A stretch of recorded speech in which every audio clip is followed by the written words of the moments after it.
नमः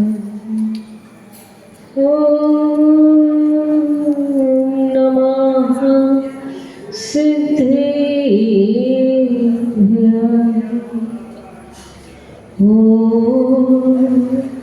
नमः सिद्धेभ्यः। हे शांत संत अरिहंत अनंत ज्ञाता, हे शुद्ध बुद्ध शिव सिद्ध अवध्य ध्याता, आचार्य वर्य वज्राय सुसाधु सिंधु, मैं बार बार तव पाद पयोज बंधु।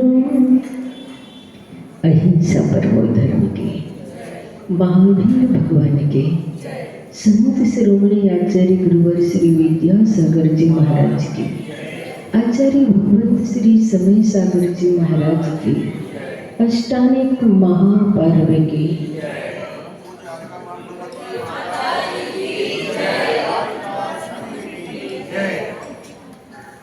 अभी कहा जा रहा था, समय बहुत कीमती है और वास्तव में समय बड़ा बलवान है। यूं तो दुनिया में और भी बड़े बड़े बलवान पहलवान हुए हैं, मगर समय तो पहलवानों का पहलवान है। अगर किसी से पूछो कि भाई तुम क्या कर रहे हो, तो लोग कहते हैं कुछ नहीं, बस समय काट रहे हैं। उनकी इस उत्तर को सुनकर संतों को बड़ी हंसी आती है।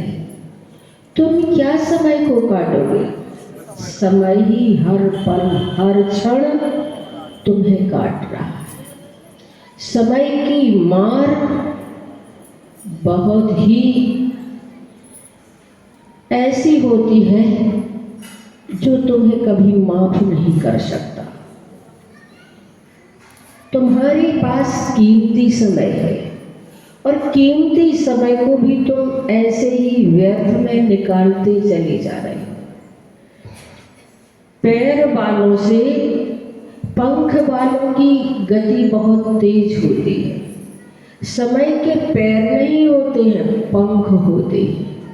और ऐसा कीमती समय हमारे नदी की धार की तरह बहता चला जा रहा है।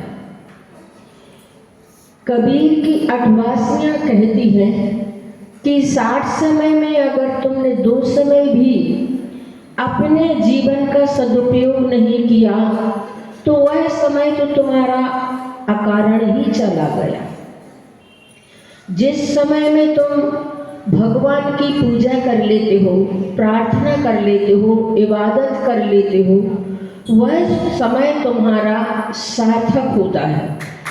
और जो समय तुम संसार के निमित्त, व्यसनों के निमित्त गमा देते हो, वह समय तुम्हारा निरर्थक होता चला जाता है। यूं तो प्रत्येक दिन प्रभात और रात होते हैं। जब आप सुबह सुबह किसी से मिलते हैं तो मिलते समय उन्हें सुप्रभात कहते हैं। सिर्फ सुप्रभात कहने से प्रभात शुभ नहीं होता है। और रात्रि में किसी को विदा देते समय शुभ रात्रि कह देने मात्र से रात्रि शुभ नहीं होती है। बात बहुत छोटी सी है मगर गौर करने जैसी है, ठंडे दिमाग से सोचने जैसी है कि हमने अपनी जिंदगी की कितनी रातों को और कितने प्रभातों को शुभ बना पाया है। अगर हमने अपने जीवन के आते जाते हुए प्रभात और रात को सुप्रभात और शुभ रात्रि नहीं बना पाई तो फिर हमारा जीवन शुभ बन पाना असंभव हो जाएगा। और जब जीवन शुभ नहीं बन पाता है तो मृत्यु शुभ कैसे बन पाएगी?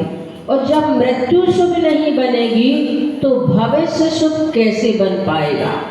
जीवन तंबू हमारा ठीक से लग भी नहीं पाता है कि उखड़ने का समय आ जाता है। ठीक से हम बचपना जी ही नहीं पाते हैं कि जवानी आ जाती है और जवानी को ठीक से जी ही नहीं पाते कि बुढ़ापा आ जाता है। हमारी जिंदगी में ही मौत छिपी हुई होती है। छोटा सा जीवन हमें प्राप्त हुआ है और वह जीवन भी हमारा ऐसा ही निकलता चला जा रहा है। और ऐसे अगर हमने अपने जीवन को निकाल दिया तो कहते हैं कि आछे दिन पाछे गए, किए न किया न हरि से हे, अब पछताए होत क्या जब चिड़िया चुग गए। तो समय तो हमारे पास भी नहीं है। किसी ने एक बार पूछा था कि समय का मूल्य क्या है, तो उसके लिए कहा गया था कि समय बहुमूल्य है, अमूल्य है। अगर तुम्हें एक साल का मूल्य जानना है कि एक साल का, एक वर्ष का क्या मूल्य होता है, तो उस प्रतिभाशाली छात्र से मिलिए जो इसी वर्ष फेल हुआ है। उसे मालूम है एक वर्ष का क्या मूल्य होता है। अगर तुम्हारे लिए एक माह के मूल्य को जानना है तो उस माँ से मिलिए जिस माँ ने 8 माह से बच्चे को जन्म दिया है। उसे मालूम है एक माह का क्या मूल्य होता है। अगर तुम्हारे लिए एक सप्ताह के महत्व को जानना है तो उस साप्ताहिक पत्रिका के संपादक से मिलिए, उसे मालूम है एक सप्ताह का क्या मूल्य होता है। अगर तुम्हारे लिए एक दिन का मूल्य जानना है तो उस दिहाड़ी मजदूर से मिलिए जिसे एक दिन की मजदूरी ही नहीं मिली है। उसे मालूम है एक दिन का मूल्य क्या होता है, 1 घंटे का मूल्य क्या होता है। इस बात को अगर तुम्हारे लिए जानना है तो सम्राट सिकंदर से जाकर के मिलो, जिसने अपने 1 घंटे के जीवन के लिए आधा राज्य कुर्बान कर दिया था, मगर उसे 1 घंटे का जीवन नहीं मिला था।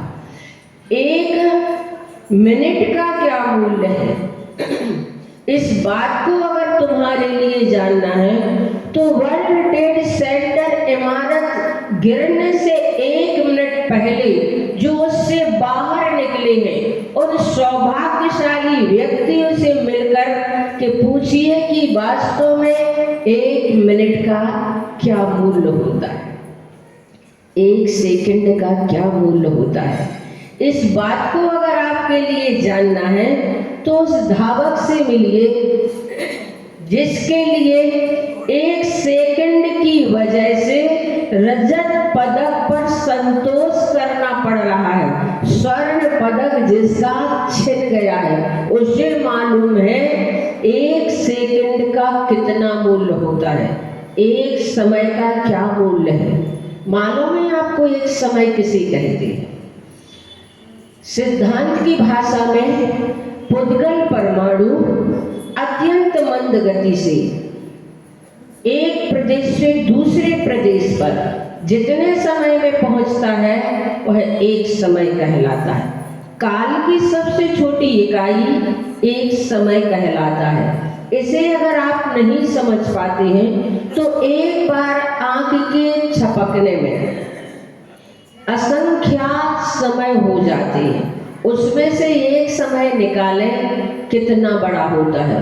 उस 1 समय का क्या मूल्य है, इस बात को अगर तुम्हें जानना है तो उसको बताने के लिए कहा जाता है कि जिसने चतुर्थ काल पूर्ण होने के 1 समय पहले 1 समय पहले जन्म ले लिया है, उसके लिए मोक्ष के दरवाजे खुले हुए होते हैं। और जिसने चतुर्थ काल पूर्ण होने के 1 समय बाद पंचम काल के प्रथम समय में जन्म लिया है, उसके लिए मोक्ष के दरवाजे बंद हो जाते हैं। तो ऐसा समय हमें प्राप्त हुआ है और ये समय कीमती समय हम ऐसे ही निकालते चले जाते हैं। समय बहुत कीमती होता है। एक बार आचार्य श्री से किसी ने कहा, आचार्य श्री है, मैं आपका थोड़ा सा टाइम चाहिए। आचार्य श्री ने कहा no time. What? No time. समय तो नहीं है, पर समय को जानो। समय बहुत कीमती होता है। जो समय की कद्र करता है, समय उसकी कद्र करता है।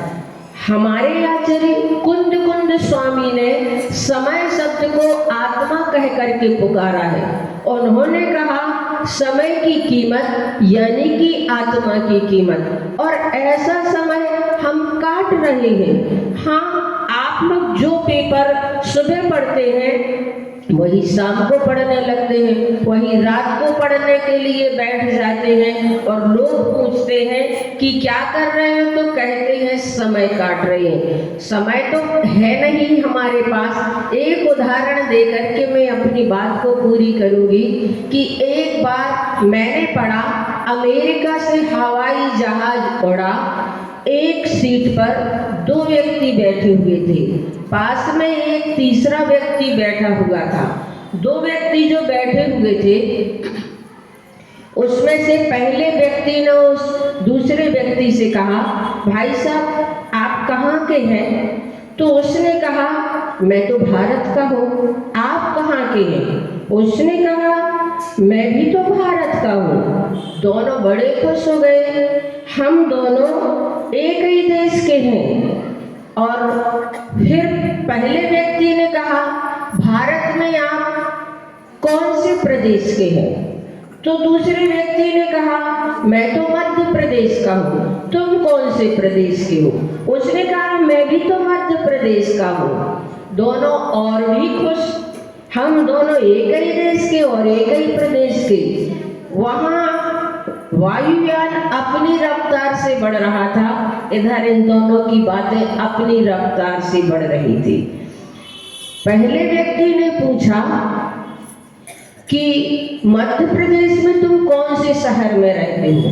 तो उसने कहा मैं तो शाहपुरा में रहता हूँ। तुम कहाँ रहते हो? उसने कहा मैं भी तो शाहपुरा में रहता हूँ। तीसरा व्यक्ति जो बैठा था वह तो बड़ा हैरान और परेशान था। ये दोनों जब एक ही शहर में रहते हैं, इनका एक ही देश, एक ही प्रदेश और एक ही शहर, फिर ऐसी बातें क्यों कर रहे हैं? खैर, अपने को क्या करना। और फिर पहले व्यक्ति ने पूछा कि शाहपुरा में तुम कहाँ रहते हो? तो उसने कहा मैं तो पंचायती मंदिर के पास रहता हूँ। तुम कहाँ रहते हो? उसने कहा मैं भी तो वहीं रहता हूँ। उसने कहा पंचायती मंदिर के पास तुम्हारा मकान कहाँ है? उसने कहा मेरा तो बिल्कुल मंदिर के बाजू में, और तुम्हारा कहाँ है? उसने कहा उसी मकान में तो मैं रहता हूँ, मंदिर के बाजू वाले मकान में। अब तो वो तीसरा व्यक्ति, उससे तो रहा नहीं गया। वह उठ करके बोला भाई साहब एक बात पूछूं? उन्होंने कहा हाँ पूछो। उन्होंने कहा आपका दिमाग तो ठीक है ना? उनको तो बड़ा गुस्सा आया। उन्होंने कहा मतलब? उन्होंने कहा मैं इसलिए कह रहा हूँ कि जब तुम दोनों एक ही देश के, एक ही प्रदेश के और एक ही कॉलोनी के और एक ही मकान में रहते हो, तो पागलों जैसी बातें क्यों कर रहे हो? फिर ऐसे क्यों पूछ रहे हो एक दूसरे से? उन्होंने कहा सुनो, तुम्हें हम दोनों के बीच में बोलने की बिल्कुल भी जरूरत नहीं है। हम दोनों पिता पुत्र हैं और अपना समय काट रहे हैं। उनकी बातों पर हमें बहुत हंसी आती है, पर हम भी ऐसा ही जीवन जी रहे हैं।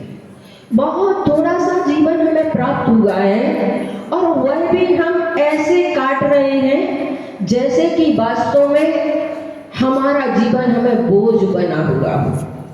ऐसे जीवन को जो वास्तव में मनुष्य पर्याय 84 लाख योनियों में भटकते भटकते पता नहीं किस प्रकार से हमें एक उपहार के रूप में प्राप्त हुआ है, और इस उपहार का हमारे माध्यम से कहीं उपहास ना हो जाए, मैं आप लोगों से ही कहना चाहती हूँ। इसलिए इतना सुंदर यहाँ पर समय हमें प्राप्त हुआ है अष्टानिक महापर्व का, जहाँ पर लोग नंदीश्वर द्वीप में भले ही साक्षात ना जा पाए, पर यहाँ पर उसकी रचना करके सिद्ध चक्र महामंडल विधान कर रही है। जैसे दुगड़े दुगड़े हम अर्घ समर्पित करते हैं, वैसे ही दुगने दुगने रूप में हमें इसका पुण्य फल भी प्राप्त होता है। लेकिन उसके महत्व को कहाँ सब लोग समझ पाते हैं। सभी लोगों को लगता है ऐसा विधान तो हमने कई बार कर लिया है, ये विधान तो हम कई बार कर लेते हैं, उसकी हम महिमा को नहीं जान पाते हैं। लेकिन मान करके चलना, ये सिद्ध चक्र महामंडल विधान मैंने सुना था कि हमारी जिंदगी में कभी ऐसे पाप हो जाते हैं जो पाप बहुत मुश्किल से कटते हैं, जो पाप किसी तपस्या आदि के माध्यम से भी नहीं कट पाते, प्रायश्चित आदि के माध्यम से भी नहीं कट पाते। ऐसे पाप सिद्ध चक्र महामंडल विधान की आराधना करने से कटते हैं। तो मैं तो इतना ही कहना चाहती हूँ, समय जा रहा है, कभी क्या करोगे, चलता जमाना तुम कब चलोगे, बचपन सारा खेल गमाया, आई जवानी तो तू इतराया, आएगा बुढ़ापा तो फिर सिर धुलोगे, चलता जमाना तुम कब चलोगे, समय जा रहा है, कब क्या करोगे, चलता जमाना तुम कब चलोगे। एक एक समय का सदुपयोग कर लेना। एक बार आचार्य भगवान भोपाल से बिहार करते हुए सिलवानी पहुंच रहे थे। बहुत खुश थे वहाँ के लोग, आचार्य भगवान हमारे यहाँ आ रहे, और कई वर्षों के बाद आचार्य भगवान वहाँ पर पहुँचे रहे थे। लोगों ने कई कई किलोमीटर तक रंगोलियाँ डाली थी और उनमें लिखा हुआ था 34 साल से प्यासे, 25 साल से प्यासे, 12 साल से प्यासे, ऐसे उसमें लिखा हुआ था। और जैसे ही आचार्य श्री वहाँ पर पहुँचे सिलवानी, तो इतनी बारिश हुई कि लोग सोच रहे थे कि हम पूजन करने के लिए तो बाहर निकले, बाहर ही नहीं निकल पा रहे थे। लोग आकाश की ओर देख रहे थे कि थोड़े तो बादल थमे ताकि आचार्य भगवान की पूजन करें और आचार्य भगवान के उपदेश सुन सके, लेकिन बारिश रुकने का नाम नहीं ले पा रही थी। तब महाराज जियों ने कहा वहाँ के लोगों से कि प्यासे थे ना, अब पियो पानी को। तो ऐसा होता है। वास्तव में हम लोग सोच रहे थे कि हम लोगों को तो आगे जाना है, सोचा ही नहीं था कि सहपुरा में रुकना है, क्योंकि सहपुरा में तो खूब रुके भी हैं और बड़े बड़े संघ रुके हैं और बहुत समय तक के लिए रुकते हैं। चातुर्मास शायद ही कभी इन लोगों का छूटता हो, इन्हें अनायासी चातुर्मास भी मिल जाया करते हैं।